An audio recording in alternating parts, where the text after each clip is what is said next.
Hi, I'm Ragnar Ross, and you're watching Robo-Airsoft. What's up, Airsofters? It's Robo, and I'm back with another Robo-Reviews, and on this episode, we're going to take care of my Echo1 Lone Wolf Timberwolf. Ow, ow, ow!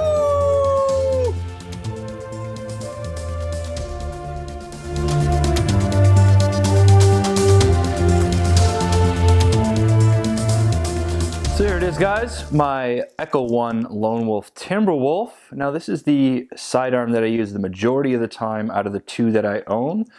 So we're going to do a quick little overview of it, what I've done to it, and what I like and do not like about it. So before we get into all of that, let's go over a little bit about what it is. So most of you are sitting there going, hey Robo, that's an interesting Glock.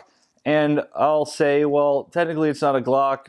They don't like calling it a Glock. You know, for me, for you, it's a Glock with some fancy features on it. So I love a Glock platform due to its dimensions. That's why I actually like the Timberwolf, because of some welcome additions. And those all exist in the lower frame. And that's essentially what a Lone Wolf Timberwolf is. It's a lower frame modification for a G17 receiver or upper receiver slide. So the immediate things that make a Timberwolf different than a regular Glock is three things, essentially. That is the rail, the actual pistol grip itself, and the extended dovetail. So let's start with the difference in the rail. As you can see, the biggest difference from most commonly seen Glocks is that the Timberwolf actually has 3 rail slots. And even funnier, they're not actually Glock sized. I find them more, at least in this Airsoft replica, to be more of a regularly width like 1913 Picatinny you'll find on other pistol models. Now, one thing that you're not seeing on mine that you would generally see on a Timberwolf is the squared edges. On the stock Timberwolf, you actually see a squared edge at the end here, which is completely different than any Glock on the market. All Glocks have a rounded edge, and that's actually what you see that I've done with some fine grit sandpaper as I've rounded my tip off. So second is this extended dovetail. On a stock Glock, the dovetail basically goes and meets flush with the tail end of the slide. Or what it actually manipulates is how high you can grip on the pistol grip of the gun in relation to the center of your hand to the bore of the weapon. By getting your hand situated higher up without risking, you know, slide bite and such, you get more leverage over the recoil forces of the gun. In terms of Airsoft, is that such a big thing? Is this thing kicking wildly? No, but I like to shoot with proper technique. So this weapon allows me to play into proper technique of holding it. So let's get to a major portion of what makes a Lone Wolf Timberwolf, and that is the pistol grip and the angle at which that pistol grip meets the rest of the frame. It's slightly different than what it is in a Glock, and in conjunction with the changeable back straps that come with the Lone Wolf Timberwolf, I've switched mine to a flattened one, which actually gives me a perfectly straight pistol grip rather than one that comes out and bulges at the back like most models of pistols will. Now, this is purely a preference thing. Still having that sort of pistol grip in conjunction with the extended dovetail actually play into my technique in allowing me to deploy that technique even more effortlessly than I would if I was just training on it really well. So now, beyond those specialties, just some general overview about the pistol. It's a polymer lower frame, metal upper frame. It's got front and back slide serrations, so whether you're a back of the slide kind of guy or a front of the slide kind of guy, the Lone Wolf Timberwolf has you covered. Now, one thing you'll notice is it does have kind of a stock Glock trigger, but what comes missing there is the trigger safety. That is not found by default on the Lone Wolf Timberwolf when it comes out of the box. The only place you'll actually find a safety on this Airsoft pistol is on the serial plate. You can switch it back and it locks the trigger. This is not an ambidextrous gun. You just have a righty side slide release and mag release. So if you're a lefty shooter, this gun might not be optimal for you in terms of the administrational functions of the weapon.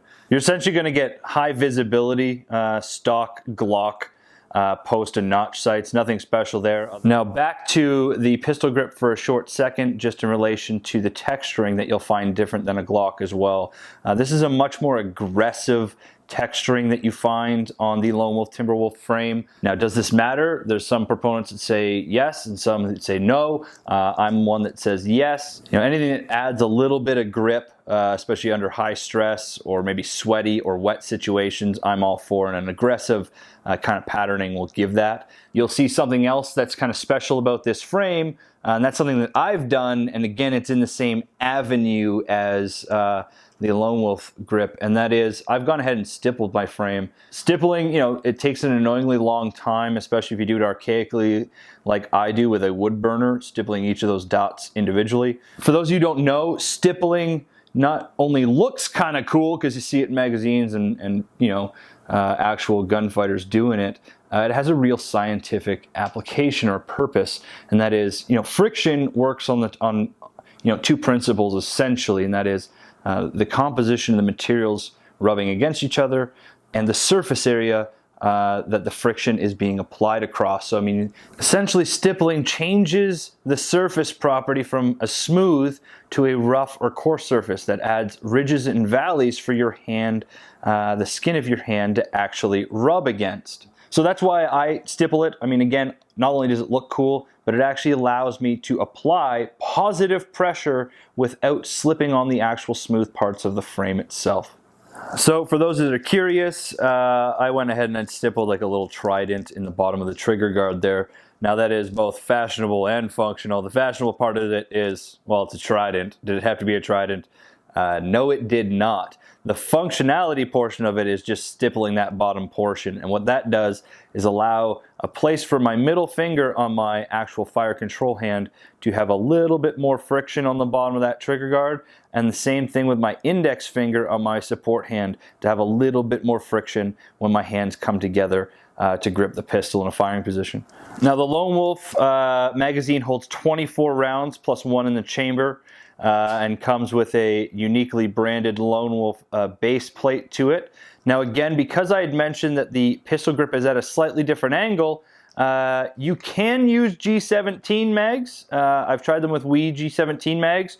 Just be aware that the magazine will end up kind of sticking out at the bottom a little bit on a different angle. Now that's fine as long as you get a positive lock in the mag release. If you do not get that, then you are in need of trying a different G17 mag. Like I said, I've tried Wii and it works. Now something else that I like about this weapon that seems minor, and that is this small little cutout here in the magazine well. And you're thinking, well, what's that for, Robo? What's that for? Well, you see a lot of people who grip things in different manners and stuff and put things into their gun these ways. Well, now I'm a guy who indexes his magazines with his index finger like this.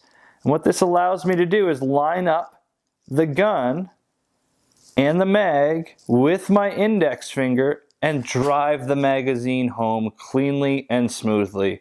Now, I pair both of my pistols, but especially my Lone Wolf here, with my Inforce APL. I absolutely love the fact that it essentially keeps the profile of the weapon the exact same. There's no bulges.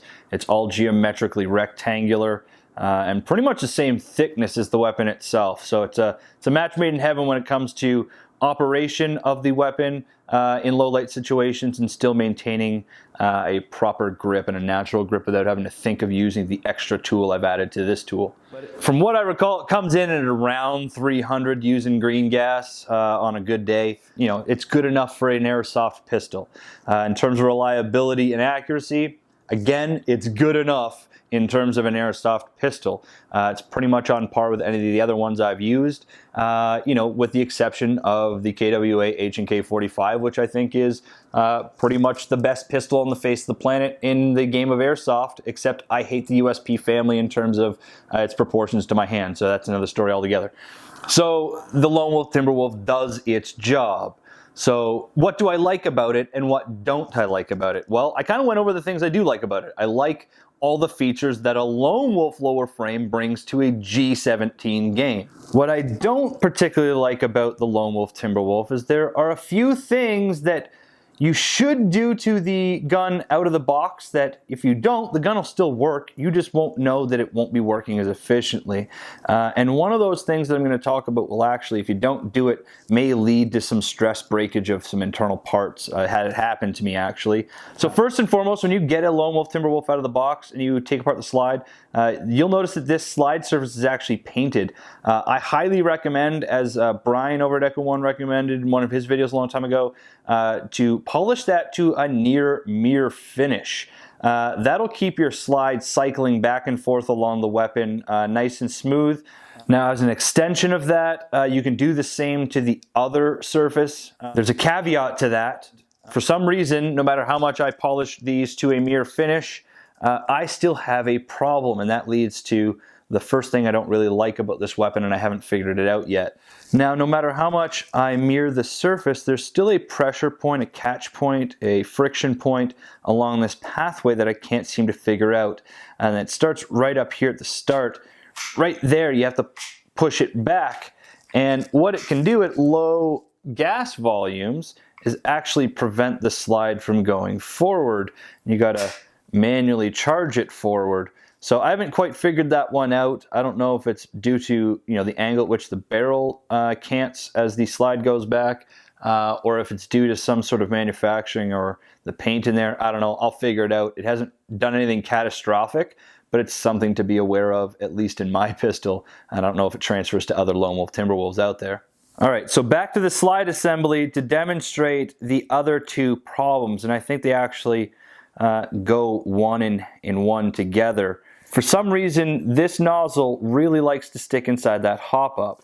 Now that leads to one of the other problems, and that is in the hop-up unit itself. Now in Brian's video, he recommended that you take this feeder lip and you file it down a bit, sand it down to make it a smooth transition into the hop-up unit, just so the BBs load in there easier. Now I had gone and done that, but apparently not enough. Essentially what happened, I guess, is that the nozzles was slamming, it was loading the BB from the magazine into the hop-up, was slamming that front edge of the hop-up unit itself, and it was putting strain on the polymer, and it ended up just, cracking under the stress. So that's something to be aware of. You're going to want to really polish down this feeder lip that the BB actually rolls up on, just to make sure it's not putting any pressure on that nozzle. But honestly, other than those two kind of small gripes I have, they don't really interfere in the long term of the operation of the weapon. It's a great firing weapon. It's got nice recoil for an airsoft gas blowback pistol,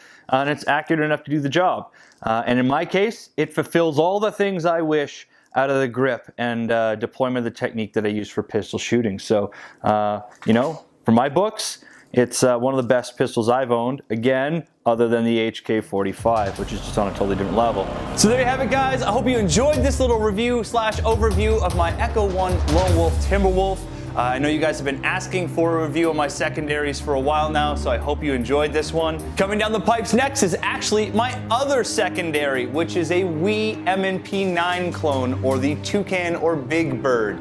So be on the lookout for that. It's coming imminently. And coming out of the queue right after that, I've got a review on my T-Rex Arms Mars Kydex AR mag carriers, as well as my platatac Harry Hard jacket. I also have some goodies coming for me in the mail that you'll be wanting to check out, and I will be definitely reviewing for you in the near future. Thank you so much for taking the time to check out my content and hang out with me on my channel.